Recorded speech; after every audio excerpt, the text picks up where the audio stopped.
pembangunan di Asmat ini totalnya ada 194, 60 yang sudah on air, yang satu ini seperti kita lihat lagi progres pengerjaan. Memang timnya ada kendala terkait untuk material diantar ke lapangan, Pak. Jadi memang kan faktor kepulauan di Agats sini membuat material susah datang, dan cuaca juga akhir-akhir ini ekstrim sehingga juga pengiriman materialnya agak susah. Seperti itu ya, tapi kita yakin bahwa progres tetap kita pantau dan akan terus dijalankan, bahwa kita juga akan memantau dari pusat, dan juga di wilayah area itu ada site auditor yang akan memantau pekerjaan di sini. Seperti itu sih. Ini solusi ke depannya untuk mengejar target ini, tambah tim atau? Iya pasti. Untuk mengejar target pastinya Baktikominfo akan meminta konsorsium untuk menambah tim apabila di beberapa area yang timnya terasa kurang, Pak. Kalau timnya nanti misalkan kayak seperti di sini, mungkin timnya kurang banyak, kita akan lebih memaksimalkan kepada konsorsium agar menambah sumber daya manusianya agar lebih maksimal. Dan juga tadi seperti yang kita lihat sendiri sama Pak Ian bahwa pemanfaatan masyarakat lokal juga bisa diberdayakan untuk membantu pengerjaan BTS yang dicanangkan oleh Baktikominfo. Dari sekian-sekian yang sudah dipasang sini mungkin berapa yang belum? Dari total yang sudah terpasang itu sekitar 60-an, Pak, kalau di wilayah Kabupaten Asmat. Dari total 194.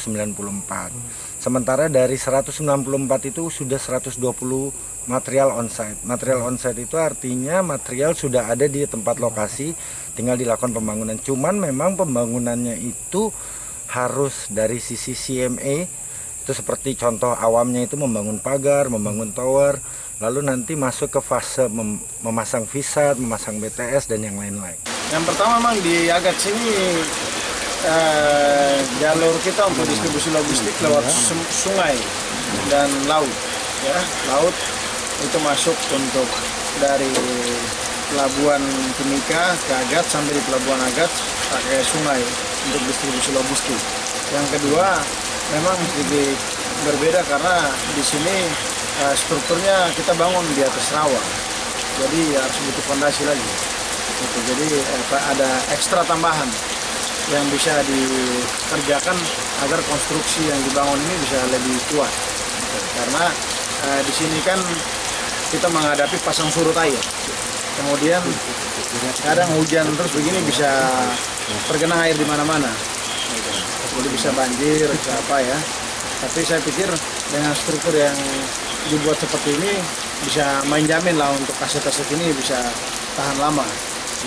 Tinggal butuh maintenance dan pemeliharaan dari penyedia jasa, kemudian masyarakat sekitar juga kita minta untuk bisa menjaga agar aset-aset ini bisa bermanfaat untuk mengcover kebutuhan masyarakat di sini dari segi telekomunikasi dan internet yang bisa digunakan dengan kapasitas yang terbatas. Tapi tentunya untuk skala kampung seperti begini, saya pikir sudah cukup kalau seperti ini mengcover kebutuhan mereka.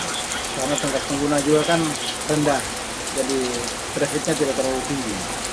Dan saya pikir mudah-mudahan material yang ada nanti dengan jarak distribusi yang jauh, coba nanti kita evaluasi agar baik Bakti maupun penyedia jasa yang sudah mengerjakan struktur daripada tower-tower yang ada ini ya, bisa melakukan mobilisasi material lebih dekat ke kota Agats, sehingga distribusinya nanti ke lokasi-lokasi koordinat di mana pembangunan BTS ini dilakukan itu akan bisa lebih cepat dan bisa mempermudah ya, dan memperpendek jalur distribusi yang tadinya mungkin dari Timika ke Agats, kemudian dari Agats masuk lagi ke distrik ke titik-titik lokasi pembangunan.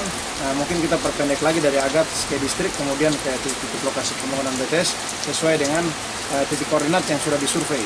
Kemudian juga tentunya pasti sepengetahuan pemerintah daerah kabupaten dan mendapatkan rekomendasi juga dari pemerintah setempat lewat Kadiskominfo. Nah, di Asmat ini saya pikir ini daerah yang memang tahun 2019 sama sekali tidak ada signal. Karena saya dan Pak Bupati pernah datang ke sini, sama sekali tidak ada signal. Tapi kali ini kita datang lagi, ya, sudah bisa on air satu tower Yuso milik Bakti di sini, ya, Baktikominfo, yang tentunya sudah bisa memberikan akses telekomunikasi di daerah-daerah terisolir seperti begini, daerah-daerah 3T untuk dinikmati oleh masyarakat di wilayah-wilayah Asmat, khususnya yang ada hidup di pinggiran sungai. Dan ini satu kemajuan dan manfaat yang besar yang tentunya didukung oleh pemerintah pusat melalui kebijakan Pak Jokowi lewat Kementerian Komunikasi dan Informatika, ya. Dan pada saat ini saya berharap mudah-mudahan 190 sekian tower itu bisa dikerjakan dalam waktu 1-2 tahun ke depan, sampai dengan 2023 harus sudah bisa on air semuanya. Nah, nanti yang kita evaluasi adalah mekanisme distribusi material, ya. Jalurnya mungkin kita perpendek dan kita evaluasi lagi, nanti berkolaborasi dengan pemerintah daerah kabupaten. Kemudian kita coba lihat lagi apakah selama ini tenaga-tenaga yang bekerja di lapangan ini, tenaga teknis, sudah bisa mencukupi untuk mengcover pembangunan BTS yang ada di Asmat maupun di seluruh Papua atau belum. Sehingga kalau memang kurang, kita perlu cari alternatif juga sehingga bisa lebih cepat. Pada saat dibangun selesai, kita langsung minta untuk pemerintah bisa melakukan on air secara serentak BTS-BTS yang sudah diselesaikan pembangunannya melalui tower-tower dan satelit pusat. Begitu. Jadi saya pikir dengan adanya pembangunan di Asmat ini kan menunjukkan bahwa di beberapa daerah-daerah yang sulit pun juga sudah mengalami kemajuan. Gitu. Jadi untuk di Papua, daerah-daerah yang tadinya sulit komunikasi, kita pastikan bahwa pasti masyarakat sudah bisa menikmati jaringan telekomunikasi dan internet walaupun kapasitas kecil. Tapi kita berikan apresiasi dan mudah-mudahan terus ditingkatkan di tahun ini dan tahun depan. Itu harapan saya. Nanti kalau misalnya ada kos yang lebih tinggi, kita bisa evaluasi nanti dengan Kominfo lagi kembali, sehingga daerah-daerah yang pembangunannya menggunakan struktur beton seperti ini, itu benar-benar masuk dalam alokasi anggaran dan masuk dalam perhitungan mereka. Jadi bisa mengcover semua kebutuhan-kebutuhan yang tidak diduga. Itu berdasarkan struktur tanah di setiap wilayah Papua yang berbeda-beda.